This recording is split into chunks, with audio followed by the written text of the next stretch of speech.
बिस्मिल्लाहिर्रहमानिर्रहीम, अस्सलाम वालेकुम। वेलकम हो गया जी आपको अपने यूट्यूब चैनल आरजे महविश में। मेरी दुआ है कि मेरे तमाम चाहने वाले खुश रहें, आबाद रहें। आज की वीडियो का आगाज़ हम घर में ही करते हैं क्योंकि आज मुझे सुबह से चक्कर आ रहे हैं। मेरी तबीयत आप लाइव देख सकती हैं ठीक नहीं है और बाहर भी बेइंतहा की गर्मी है। तो जो हमारे बाकायदा सब्सक्राइबर है, अगर एक दिन वीडियो ना जाए तो वो परेशान हो जाते हैं। काफ़ी सारे सब्सक्राइबर मुझसे कमेंट कर रहे हैं कि महविश आजकल क्या इशू है, बड़े से बड़े यूट्यूबर के और छोटे से छोटे यूट्यूबर के भी व्यूज जो हैं कम हो गए हैं। तो भाई ये तो यूट्यूब को पता, मुझे क्या पता। लेकिन काफ़ी सारे लोगों का ये कहना है कि आजकल यूट्यूब जो है अपडेट हो रही है, इसी वजह से काफ़ी सारे सब्सक्राइबर के व्यूज़ कम हो गए हैं। तो आप टेंशन ना लिया करें, जो हमारा नसीब है वो हमसे कोई भी नहीं छीन सकता।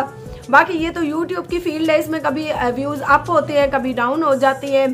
पहले जो है मैं भी परेशान थी कि मेरे व्यूज़ क्यों कम हो गए 3-4 दिन के अंदर। फिर मैंने अलीजा शहर के जाकर चेक किए, उसके मुझसे भी ज़्यादा कम व्यू आ रहे थे। इसी तरह से जाम इमरान के भी और काफ़ी सारे यूट्यूबर के व्यू कम हो गए हैं। जो सिर्फ झूठ मूठ का ड्रामा कर रहे हैं उनके चैनल अच्छे चल रहे हैं क्योंकि लोग ये इंटरेस्टिंग चीज़ें तो देखती है। जिनके सीधे साधे चैनल हैं उनके व्यूज़ आजकल कम हो गए हैं। तो वजह यही पता चली है कि यूट्यूब जो है आजकल अपडेट हो रही है, इसी वजह से व्यूज़ कम हो गए। इंशाल्लाह ये तो यूट्यूब की फील्ड है, कभी चैनल ऊपर चले जाते हैं, कभी नीचे भी आ जाती हैं। तो इंशाल्लाह व्यूज़ के लिए परेशान ना हो मेरे तमाम यूट्यूबर बहन भाई।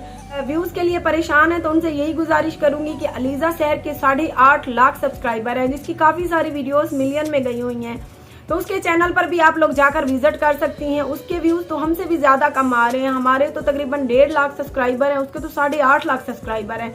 फिर उसके व्यू भी मेरे बराबर आ रहे हैं और कुछ वीडियोस के मुझसे भी कम आ रहे हैं। तो परेशान ना हो, जो हमारा नसीब है वो हमें मिलेगा।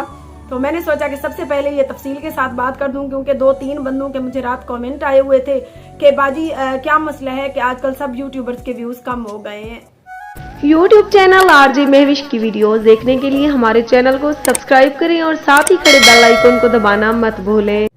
थोड़ी सी वीडियो बनाने के बाद मैं सो गई थी। मैंने सोचा थोड़ी तबीयत मेरी फ्रेश हो जाएगी तो सेकंड टाइम उठकर घर के काम काज की वीडियो बनाकर शाम को आपके साथ शेयर कर दूंगी।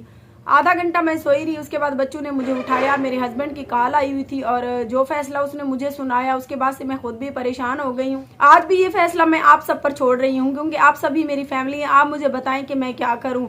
मेरे हस्बैंड की कॉल आई तो बच्चों ने मुझे उठाया, उसने कहा कि मेरी अम्मी की तबीयत ठीक नहीं है। जैसा कि आप सबको मैंने बताया कि मेरी सास का ऑपरेशन हुआ अपेंडिक्स का। उसके बाद से जो मेरी 2 नंदी हैं वो शादीशुदा हैं, अपने घरों वाली हैं और मेरा जो छोटा देवर है 10वीं क्लास में वो पढ़ रहा है और वो इतना लड़का है वो घर में नहीं बैठ सकता और मेरी सास की तैमादारी भी नहीं कर सकता। 2-3 दिन तो मैं उधर लगा के आई थी ऑपरेशन के बाद, फिर मेरा चक्कर नहीं लगा क्योंकि पीछे आपको पता है मेरा भी घर अकेला होता है, बच्चे अकेले होते हैं। मेरी सास की तबीयत अभी बेहतर नहीं है, तबीयत उसकी बिगड़ जाती है और उसको खाना खिलाने वाला और वक्फे दवाई वगैरह देने वाला कोई नहीं। तो मेरे शौहर ने कहा है कि आप बच्चों को लेकर उधर चले जाएं, जब तक मैं दुबई में हूँ, साल लगाऊँ 2 साल लगाऊँ, आप उधर ही रहे। तो मैं ये सुनकर परेशान हो गई। जब निकाह हुआ था तो इसने ऐसी कोई बात नहीं की थी। मैंने कहा था कि मैं उधर आपके घर में मुश्किल एडजस्ट कर सकूंगी क्योंकि ज्वाइंट फैमिली है, इसके चाचा चाचू सभी लोग इकट्ठे ही रहते हैं, काफ़ी सारी बड़ी फैमिली है इनकी। तो मैं अभी परेशान हूँ। मैंने अपने शौहर को यही कहा कि आपने मुझे पहले तो ये बात नहीं बताई थी कि उधर ही जाकर रहना है। और उसके बाद इसने कहा है कि अगर मुस्कान का रिश्ता यूनिस लोग लेते हैं तो आप उन्हें कॉल करके कहें कि भाई अपनी अमानत ले जाएं। वैसे तो मैंने सोचा हुआ था कि मेरी बेटी की उम्र बामुश्किल 16 साल है, मैं 2 साल 1.5 साल बाद ही इसकी शादी करूंगी। 17-18 साल कम से कम इसकी एज हो जाएगी। तो यही बात मैंने अपने शौहर के साथ भी की कि मैंने कहा अभी तो वो बच्ची है। तो कहने लगा कि अगर आप सारे बच्चों को उधर लेकर जाती हो तो फिर ज्वाइंट फैमिली है, मेरे सारे कजनों के बच्चे भी हैं यानी कि ताया चाचे की फैमिली सारी उधर है। तो आप अपनी नौजवान बेटी को लेकर कल को अल्लाह ना करे कोई ऊंच नीच हो जाए, उससे बेहतर है कि अगर यूनिस के घर वाले लेना चाहते हैं तो पहले भी उन्होंने लेनी है बाद में भी, उनकी अमानत उन्हीं को दे दी जाए। तो वो तो ये कहकर कॉल बंद कर गया। तब से मेरी तो नींद ही उड़ गई है, सर में शदीद दर्द है और बहुत ज़्यादा परेशान हुई बैठी हूँ। मैंने सोचा कि मैं अपनी यूट्यूब फैमिली के साथ मशवरा करती हूँ। आप सब बताएं कि उसकी उम्र मुस्कान की अभी बामुश्किल 16 साल है। तो मैंने सोचा था कि जब तक इसकी उम्र 18 साल नहीं हो जाती तब तक इसकी मैं शादी नहीं करूंगी क्योंकि मुस्कान की तरह ही छोटी उम्र में मेरी शादी हुई थी और बहुत मुश्किलों से मैं गुजरी हूँ। तो मैं नहीं चाहती कि जिस तरह से जिन हालात से मैं गुजरी हूँ मेरी बच्ची भी उन्हीं हालात से गुजरे।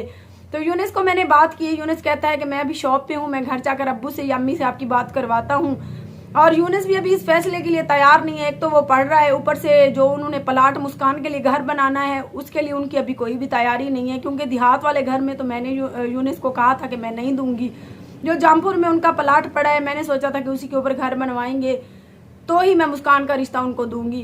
तो अभी मैं बहुत ज़्यादा परेशान हुई बैठी हूँ, मुझे कुछ नहीं समझ आ रही कि मैं क्या करूँ। आप सब मुझे बताएं कि मैं अपनी बेटी को लेकर अपने ससुराल चली जाऊँ या मुस्कान को यूनिस के साथ शादी करके रुखसत कर दूँ या अपने ससुराल भी ना जाऊँ, इसी घर में अभी रहूँ। मेरे हर फैसले में मेरा साथ देते थे, सो प्लीज़ आप इस फैसले में भी मुझे बताएं कि मैं क्या करूँ। मुझे आप सबके फैसले पर ही मैं राजी हूँ। आप जिस तरह से मुझे मशवरा देंगे उसी तरह से मैं आगे चलूंगी, क्योंकि पहले मैंने अपने निकाह वाली बात भी आप सबको बताई थी, आप सब राजी हुए तो मैंने निकाह किया। उसके बाद से अल्लाह पाक का करम है, अभी तक तो मेरी लाइफ में अल्हम्दुलिल्लाह खुशियाँ हैं। और मैं ये भी सोचकर परेशान हूँ कि मैं उस इतनी बड़ी फैमिली में एडजस्ट कैसे करूँगी। मेरे छोटे छोटे बच्चे हैं, उसके ताया चाचा सभी ज्वाइंट फैमिली है, एक ही बड़ा सा घर है उनका जिसमें सभी एक ही घर में रहते हैं। परेशान मैं इस वजह से भी हुई बैठी हूँ कि कल मेरे बच्चों की वजह से उनकी फैमिली में हमारा झगड़ा वगैरह ना हो जाए, क्योंकि मैं तो अकेले घर में रही हूँ, मेरे बच्चे भी अकेले घर में रहे हैं। तो मैं बहुत परेशान हूँ। प्लीज आप सब मुझे मशवरा दें, बताएं कि मैं आगे क्या करूँ। कुछ भी समझ नहीं आ रही कि आगे मैं क्या फैसला लूँ। तो आप मेरी फैमिली हैं, ये फैसला मैं आप पर छोड़ रही हूँ। आप मुझे बताएं कि मैं मुस्कान और सारे बच्चों को लेकर अपने शौहर के यहाँ उसकी ज्वाइंट फैमिली में रहने के लिए चली जाऊँ या अभी मैं इसी घर में रहूं, क्योंकि अभी मेरा वो वाला घर भी कंप्लीट नहीं हुआ है और मेरा शौहर कहता है कि वहाँ अकेली तुम कैसे रहोगी मेरे नए घर में। तो 1-1.5 साल तक मैं कुछ अच्छा खासा कमा भी लूंगा, फिर वो घर फाइनल करवाएंगे, उसके बाद मैं उधर दुबई से ख़त्म करके आ जाऊंगा, फिर हम उसी नए घर में शिफ्ट हो जाएंगे। तो मुझे कुछ भी नहीं अभी समझ आ रही, मैं बहुत ज़्यादा परेशान हुई बैठी हूँ। तो प्लीज़ मुझे अच्छे से मशवरे से नवाजें है कि मैं क्या करूं। उम्मीद है कि मेरी आज की वीडियो आपने समझी होगी, मेरे हालात को समझा होगा, मेरी दिल की फीलिंग को समझा होगा। है मेरी जगह खुद को रख कर देखें, आपके घर में भी बेटियां हैं, जो फैसला आप मुझे देंगे मैं उसी पर अमल करूंगी। मैं नहीं चाहती कि मेरे शौहर की तरफ से ये पहला उसका लिया हुआ फैसला है, इस पर मैं कोई गलत कदम उठाऊं। और इधर बेटी की तरफ देखती हूँ तो बच्ची भी अभी मासूम है, और अगर मैं अपनी बेटी को लेकर उस ज्वाइंट फैमिली में जाती हूँ तो अल्लाह ना करे कल को कोई ऊंच नीच हो जाए तो मैं यूनिस और उसके घर वालों को क्या जवाब दूंगी। क्योंकि मेरे शौहर के जो भी कज़न हैं उन सबके माशाल्लाह मुस्कान जितने लड़के हैं, और इसी वजह से मेरा शौहर भी कहता है कि मुस्कान को उधर लेकर ना जाया जाए। बाकी हैं लड़के और मायरा तो अभी छोटी है। तो उम्मीद है कि आप मेरी बात समझ गए होंगे। तो मेरी फैमिली में तो आपको पता है कोई ऐसा है नहीं जिसके साथ मैं मशवरा करूं। तो जैसे ही उसकी कॉल आई, काफ़ी देर सोचने के बाद मैंने आपके ऊपर ये फैसला छोड़ दिया। तो आप मुझे शाम को कमेंट में ज़रूर बताइए कि मैं क्या करूं। इंशाल्लाह फिर देखते हैं कि सुबह क्या होता है, और शाम को मैं यूनिस के घर वालों से भी बात करूंगी, देखती हैं कि वो लोग क्या फैसला लेती हैं, वो लोग मुझे क्या जवाब देते हैं। तो इंशाल्लाह अल्लाह पाक पर पूरी उम्मीद है कि अल्लाह पाक आगे भी मेरे साथ और मेरे बच्चों के साथ कुछ गलत नहीं होने देगा।